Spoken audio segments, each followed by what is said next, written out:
Okay, well, American Memory Hole is basically Hidden History 3. For some reason, my main publisher, Skyhorse, doesn't like the numbers, so I had Hidden History, and then Crimes and Cover-Ups should be Hidden History 2, but they didn't like that. And they didn't like Hidden History 3 for this, so they want separate titles, but this is basically Hidden History 3. It's the third volume, and people who've read the other two know what I do. I go into lots of different events and look at it, in a different way. And as Professor Harry Elmer Barnes said, I'm trying to bring history into accord with the facts. So that's what I do. I look at it, and there's no emotion there or anything. I'm like, okay, this is what happened. And there's a prevailing theme, especially in this book, that whatever the bad guys overseas anywhere did, or in the South or whatever, and we've heard about that. This is my attempt to say, okay, well, these are the good guys, and this is what they did. So, just to try to make people understand maybe there aren't any good guys, and that we don't know history very well. Yeah, there is, and I tell people all the time, I'm open to anything at this point because we've been lied to about everything. Yeah. And there's no reason. The people that tell you whatever it is, whatever they're telling you, like if they decide to have a World War III or something, the same people who are trying to urge you to enter that are the same people that have lied to you about everything else. Right. And so I don't understand why people that can understand the JFK assassination, or for the most part, they think they're telling the truth about everything else. Just that one event, they decided to lie and cover up then, and they're still lying and covering up about it. But you can see the way, like with RFK Jr., the kind of thing that's going on with him now as well. It's the same kind of tactics where it's so obvious. And I said, this is, and I write a lot about this in this book as well, a lot about the Kennedy family. I'm kind of, I was discussing on a show last night.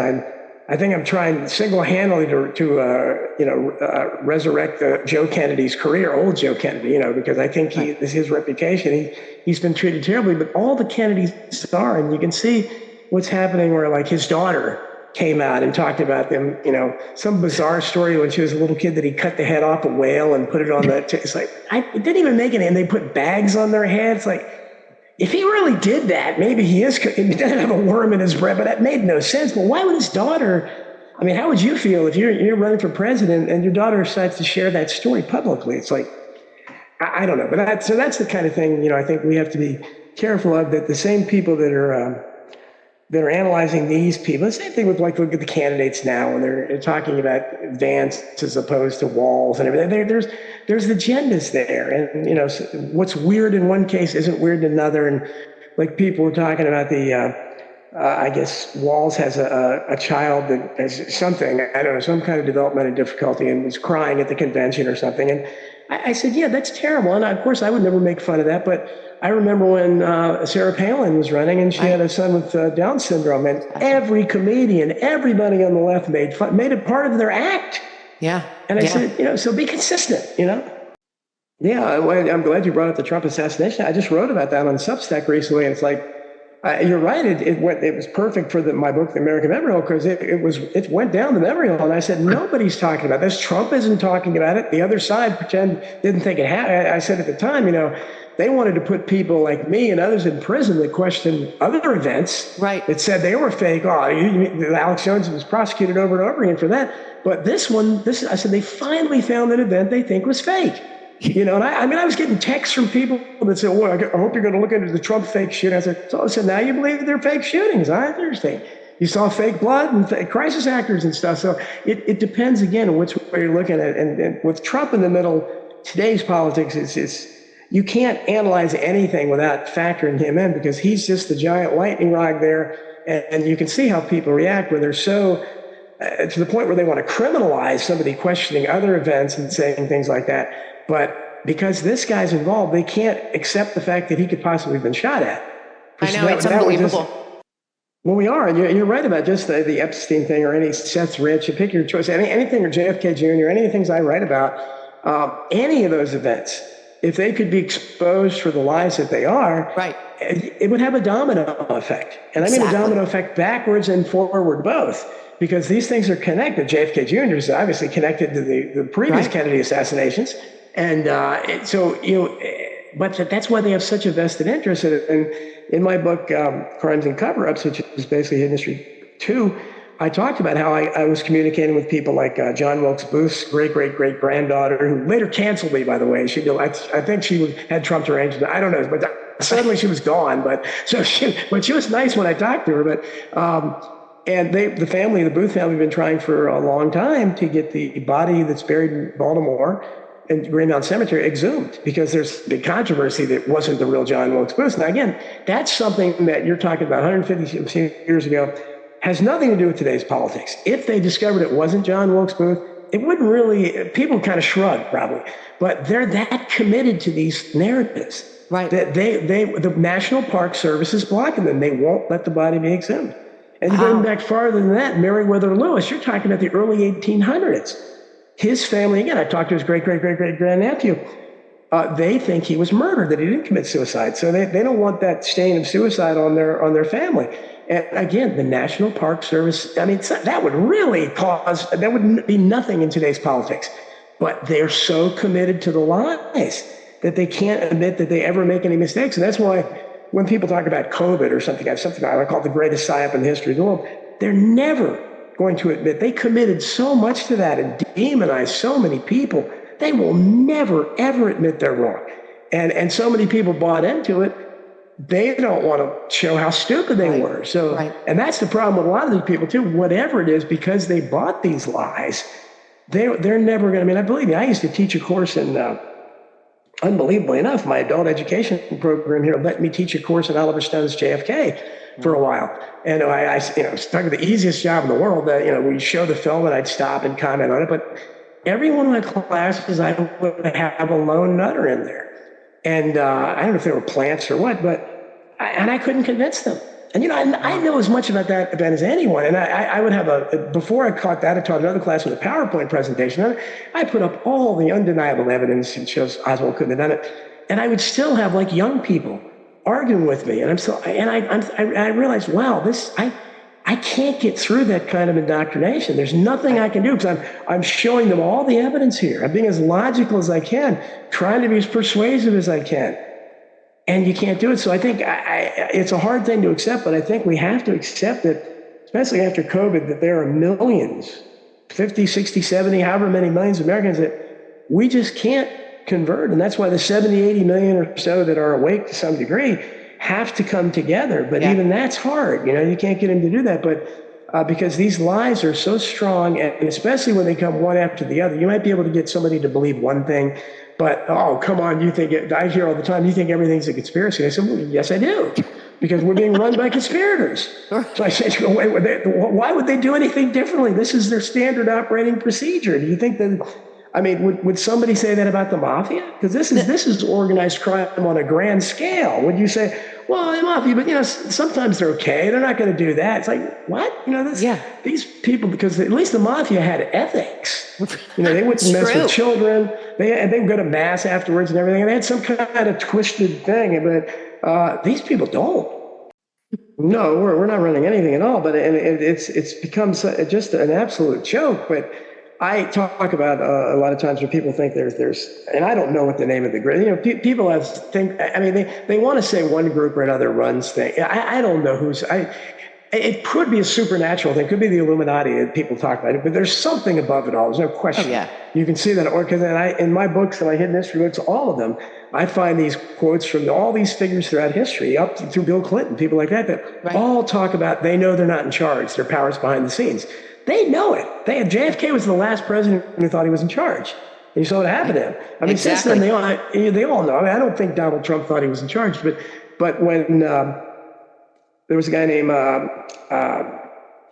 closing on it, a Truman Secretary of State, Jim Forstall, who was pushed out of a window at Bethesda Naval Hospital. I've written about it before, back in the early 50s. He was good friends with Joe McCarthy. This book, I'm attempting to show the real story of Joe McCarthy, who's, again, been unfairly maligned and, credited for doing things he never did. But so people have a hard time accepting that. But he was good friends with McCarthy, as with the Kennedy family. They were all good friends with him. Right. And Forrestal said to him one time, McCarthy, this wasn't a giant conspiracy. Once in a while, they'd make a mistake in our favor. And that's exactly what I say all the time. There's no randomness to this at all. None. You know what's going to happen. And nothing good, nobody good ever gets through. they want to believe this godless view that we're a tiny speck in the universe and we're nothing, there's no purpose to it at all, and it's all random. Well, okay, if it's all random, then why does the universe make it so that, at least in this country, evil always prevails? I mean, there's always corruption. Why isn't anybody ever going into office and saying, well, we need to root this out. We can't be sex trafficking little kids. I mean, we can't be doing, what are we doing here? But no one does. No. Or if they do, you get, then you end up dead or out of office. And that's, people need to question that, because obviously, if you want to know, there's obviously something hanging over these people. Otherwise, they would be making when you had like 89% at one time of the American public believed that the Kennedy assassination was a conspiracy. But as Richard Belzer, comedian, before he died a few years ago, his great quote was that the other 10% work for the government and the media. And that's the way it is. It's like I always used to look up people and just say, like, I'd heard Howard Stern, even back when he was good, talking to Oswald did it. I'm saying Stephen King, the author. It's like they have to do this or something. It's like, okay, you got to sign a paper. Whenever you mention the Kennedy assassination, you got to, you can't join the 89% of Americans. You have to, and that's what they do. And 9/11's even worse. There's so few people that are willing to say 9/11 was an inside job. And so that can't happen randomly. You would have some conspiracy theorists in Congress. You would have a more diversity. You don't have any diversity when you see somebody like an AOC that comes up out of nowhere. As I point out to people many times, if you really think a waitress, I would love to think a waitress could get elected to Congress, but there's no way that could happen in our system under any circumstances. No. I mean, you imagine all the waitresses that are saying, I'd like to run for Congress. Okay, well then where's the person that's going to trot you out there and pay for your campaign? So it's a show. It's scripted, and people that believe these stories, but they do. I mean, obviously, if they believe COVID and all these other things, and if they decide to go with the monkeypox or bird flu or whatever there are going to be millions of people that are going to fall for that. Yeah. No, I didn't realize they were, but that doesn't surprise me. Oh yeah, it's true. Well, they would need somebody like that because if you're able to, and they've gotten to the point where you can't even mention the most innocuous things. Like they'll instantly call you a racist if you just mention, Kamala Harris got her start sleeping with Willie Brown, which is true. That's considered racist to say. Okay, so two black people, or whatever she is, she's a mixture, and Willie Brown having an affair, somehow that's racist if you mention exactly. It? Well, it's public knowledge. I was like, well, it could. I mean, but what you're talking about is more complex, and the American people, they've been dumbed down to such an incredible degree, and that's why I try to stress things that I think are simple. Like I used to talk so much about the magic bullet in JFK, things that people should understand. Building 7, things that Waco, where American citizens were killed with a poison gas ban, and the Geneva Convention included lots of kids. Nothing happened to Bill Clinton, and you're still cheering him. Those are things that even dumbed down people should be able to understand, but they don't, or they don't care. They're morally compromised, so it doesn't matter to them, and maybe they approve. I don't know. I mean, if you listen to what some of these TikTok woke crazy people say, I don't know what their morality is, and that's why when some of us are talking about things that we think are issues of morality or basic principles, we have to keep in mind that they don't share those principles. I got in an argument with somebody on line a while back and I don't know, she obviously wasn't white, but she was, she kept talking about you whites and your free speech. And she said, I said, what? And I was amazing to me. I think, so you think I don't understand. So you don't want free speech? And she just kept saying, you whites and your free speech. And I can't wrap my mind around it, but that's where we are. They think that's I guess it's a racist thing to have free speech. So I don't know how you communicate with people like that. I think you have to look for kindred spirits and hope. As Bobby Kennedy Sr. said, about tiny ripples of hope. I use that line a lot. You do try to send forth tiny ripples of hope, and hopefully eventually you get enough of them they have a tidal wave. But I think that's all we can do is try to wake up a few people here or there, because believe me, I know how hard it is in my family, my giant family. My son is the only one that's that's there with me. And when they say women's rights, they're just talking about that one particular right. That's the only right thing. They don't care about civil liberties or rights to free speech or anything like that. They don't care about women being able to have free speech, except on that one issue. Just like they don't care about choice. They don't want you to have any choices. But except for that, again, yes, you would have to be able to do that because again, and so it gets into the eugenicist thing, and that's why this book, we go back and talk about Woodrow Wilson, who was one of the probably the first eugenicist really to hold public office openly, and as New Jersey governor, he started the first forced sterilization program. Right. We talk about it in the book, and all the people you have to remember back at that time, the Clarence Darrow, the big attorney, even people I love like George Bernard Shaw, these were all open eugenicists. Right. And they were on board with there's too many people, you have to get rid of them. And so the first way you did that it was you looked at you had to have the right kind of people breeding. So they looked around, and that's why those forced sterilization programs were like, okay, well, is their IQ not high enough, or women? Okay, were they promiscuous? Or they drink too much? I mean, that's what they were basing it on. Yeah. And just hideous stuff because it's such a slippery slope. But as I point out in the book, the guy that ran that program for Governor Wilson, I forget his name, but he ended up decades later. And again, my researcher Peter Seacosh and Chris Gray, they did such a great job helping me with this, but. They found that he wound up in, I think it was Buchenwald later, decades later, as the camp doctor, even though he was Jewish. So I don't know what are the odds somebody's going to be involved in two disparate things like that? But if you look at history the way I do, you find those kind of crazy connections. Yeah. Exactly. And that's why, it's important to look at real history, because you can see that we didn't get this here by accident. That's why in this book we go back to the start, and I wrote a lot in this book about Thomas Jefferson, who was my hero, and Judicial Review. And Judicial Review has now become, people don't even know what that is. And I think I'm the first one to talk about it since Thomas Jefferson, to be honest with you. But, it's a concept where the separation of powers was shattered at the beginning of the Republic, because John Marshall usurped the power to interpret the Constitution, which was not intended by the founders. And Jefferson was ranting and raving, no, this is not what we intended.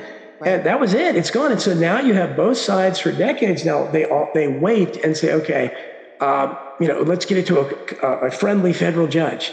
And he'll determine, that's not the way either democracy or a republic is supposed to work, where some single guy decides whether we can do this. So you have something like Prop 187 back in California in the 90s, when California was very different.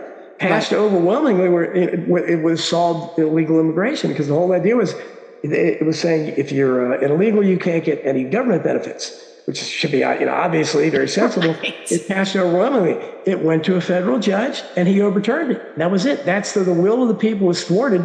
But it's because of Judicial Review, and nobody talks about it until look at the lawfare against Trump. The more conventionally educated someone is, the harder they are to deprogram. Right. And that's what you have to do. You want to find the wisdom out there. You go look at the blue collar workers and stuff. They're the ones that know what's going on, because they're the ones that are getting screwed by the system. Exactly. You mentioned, if you're doing very well and you have no economic worries whatsoever, everybody treats you nicely.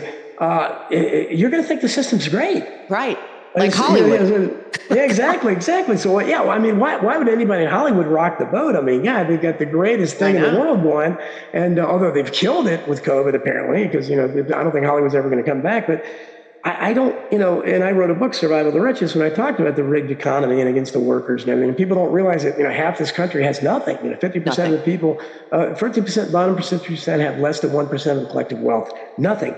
So, and that's the other half of America that's never talked about. But in this book, you'll see we look at something like cancel culture, which is an extension of the Patriot Act. Exactly. And with social media. And that was invented by FDR in the 1930s. You'll see lots of examples in the book there where he used his power and his administration. And this was before World War. We were actually in the war. Right. So we weren't even at war. Not that they should have been able to do it when we were at war, but they didn't have that excuse to justify it. So he was going after his critics who had criticized his policies. Right. And he got them fired from radio stations and newspapers and magazines. And most of the people were on the left that he was going after, because the media even then were a lot of people on the left.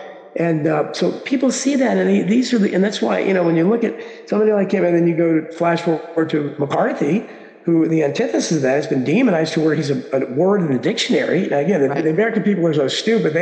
They probably have some dim recognition that, well, okay, there must have been a guy named McCarthy, and he must have really been bad. Blacklist. Well, the people, again, have never been able to, and this is why, again, when you look at how much they've been lied to about history, and I talk about the court historians very much because, and I got that term, I use it as a tip of the hat to Harry Elmer Barnes, who was a conventional classical liberal like I am, and with not many of us left. And he made the mistake of looking into World War I afterwards and saying, well, that was really stupid. There was millions of people died for no reason at all. No reason. So once he did that, he became blacklisted by The Nation and all the New York Times, all the people that he used to write for. And Roosevelt jumped in, of course, and destroyed his career. So he wound up his days, speaking to revisionist confidences because nobody else would let him talk. And but he used the term, he talked about court historians, and that's what I call the court historians, the gatekeepers of the past. So when you're talking about what we're going through today, the media of today, those professional journalists, they're state mouthpieces. They're identical to what Taz and Crafton did, except at least the Soviets were smart enough to realize what they were. The most Americans are too dumb to realize that they're the same thing. But so something like McCarthy, as simple as that, where people, prattle on, and you saw the movie with George Clooney and everything. My book shows, it's a very simple thing. Joe McCarthy was a United States Senator. The people those hearings were held by the House Un-American Activities Committee. Right. J. Parnell Thomas was the chairman. So obviously he had nothing to do with that at all. But no. his name, he didn't blacklist any, he didn't question anybody from Hollywood. No. He was trying to find out if there was infiltration into the Army and our government. And he was also the first, he was the first high-profile conspiracy theorist about Pearl Harbor. He was the first one to say that FDR knew in advance. Right. So, he has after they killed his friend Jim Forrestal at Bethesda Naval Hospital, they killed him. He went into Bethesda Naval Hospital at age 48 with a knee problem, dies 2 days later. No autopsy ever done. One of the biggest men of his time. Drew Pearson comes out and calls him a big alcoholic. He drank himself to death. No autopsy. That's where it stands, and people are satisfied with that as history. Exactly. Well, they've taken a term, and this is out of Orwell. Exactly. Where they take a term, democracy, and they twist it into meaning something that is completely different. So they look at somebody like Zelensky, who's the antithesis of a democratic politician, who has shut down all his opposition, shut down newspapers. But again, go back to Abraham Lincoln, and there's so much more in this book about that. So many of these precedents go back to him. Lincoln jailed his opponent. So if today, I was a card-carrying member of the ACLU as a teenager. Mark Lane was my hero. I was a civil libertarian. I said, I'm going to pattern my politics after that. Great choice on my part, because I was probably the last kid to do that. I think I'm the last civil libertarian left in America. But nobody cares about even rights they agree with half the time, let alone the rights of somebody they don't agree with. But when you, and God, see, I go off, I started ranting. What was my point going to be? I started going, I do that. Go ahead. No, I said, so, when you had something like, when you use that term democracy like that, and you have a politician like that, he doesn't know anything about Lincoln, I don't think, Zelensky, but he's mimicking it. Lincoln, what happened under Lincoln, he jailed so many, we don't know how many thousands of people he put in prison from the North who were not Confederates. They weren't slave owners, but they objected to him suspending the writ of habeas corpus. And they said, this is really stupid that we're going to war, and you have a rich man's exemption where somebody can pay $300, which is a lot of money in that day. So nobody rich was dying in that war. And the Irish immigrants, that's what those draft riots were about in New York. They rightfully, if they said, they're selling slaves for more than, this $300 exemption. So, he set so many terrible precedents, shut down hundreds of newspapers. Woodrow Wilson would then later use Lincoln's precedents to jail World War I draft, World War I opponents, anti-war activists, and then Roosevelt used both Lincoln and Wilson's. And in this book, people will be shocked to find, I don't want to give it away too much, but people hear about the Japanese, that were interned in camps. So eventually, they're people, they got some reparations.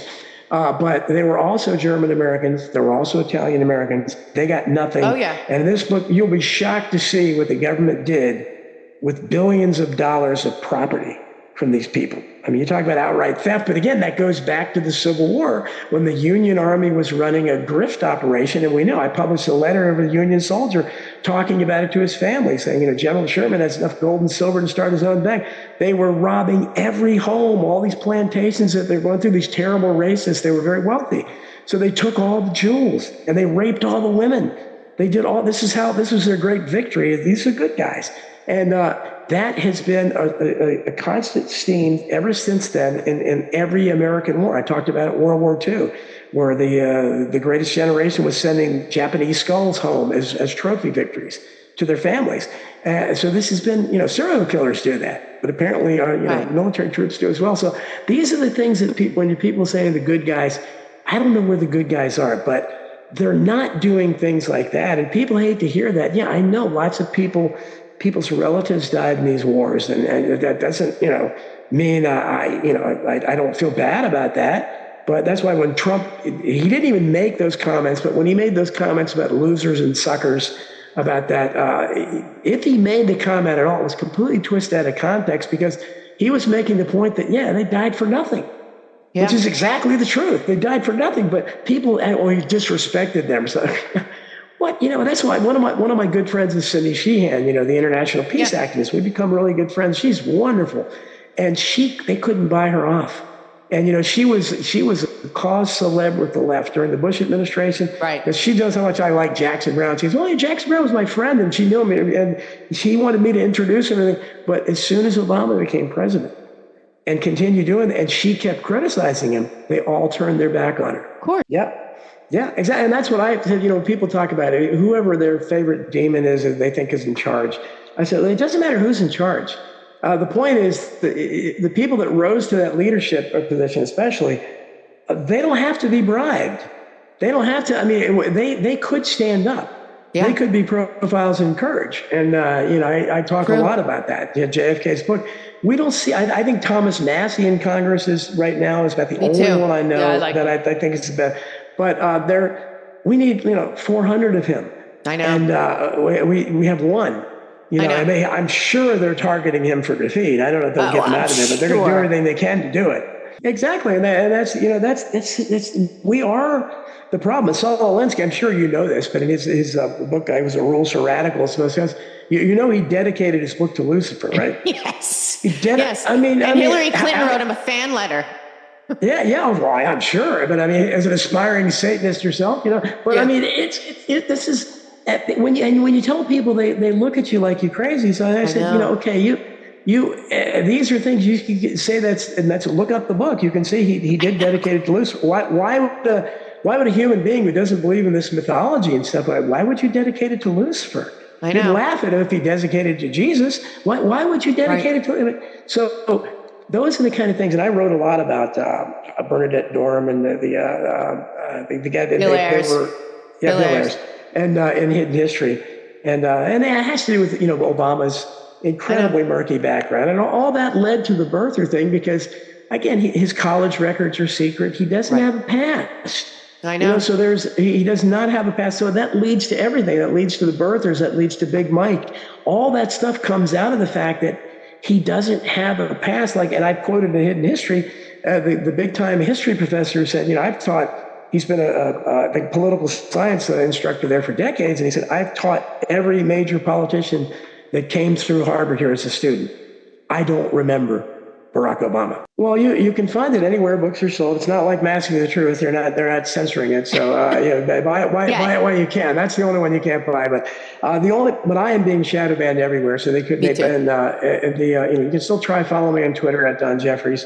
It's a little better under Elon Musk, but they still hold it down. But Substack is the place. DonaldJeffries.substack.com. It's called I Protest. And that's the only place I'm being allowed to grow. And I write regularly there. Everything I had there is free, but I don't offer a paywall, but I do have a pay option. So some people are kind enough to do that. So and we have to support each other. Lots of good. And that's the last big platform, free speech platform left that they haven't gotten to yet. So hopefully someone doesn't swoop in and take it up. I know.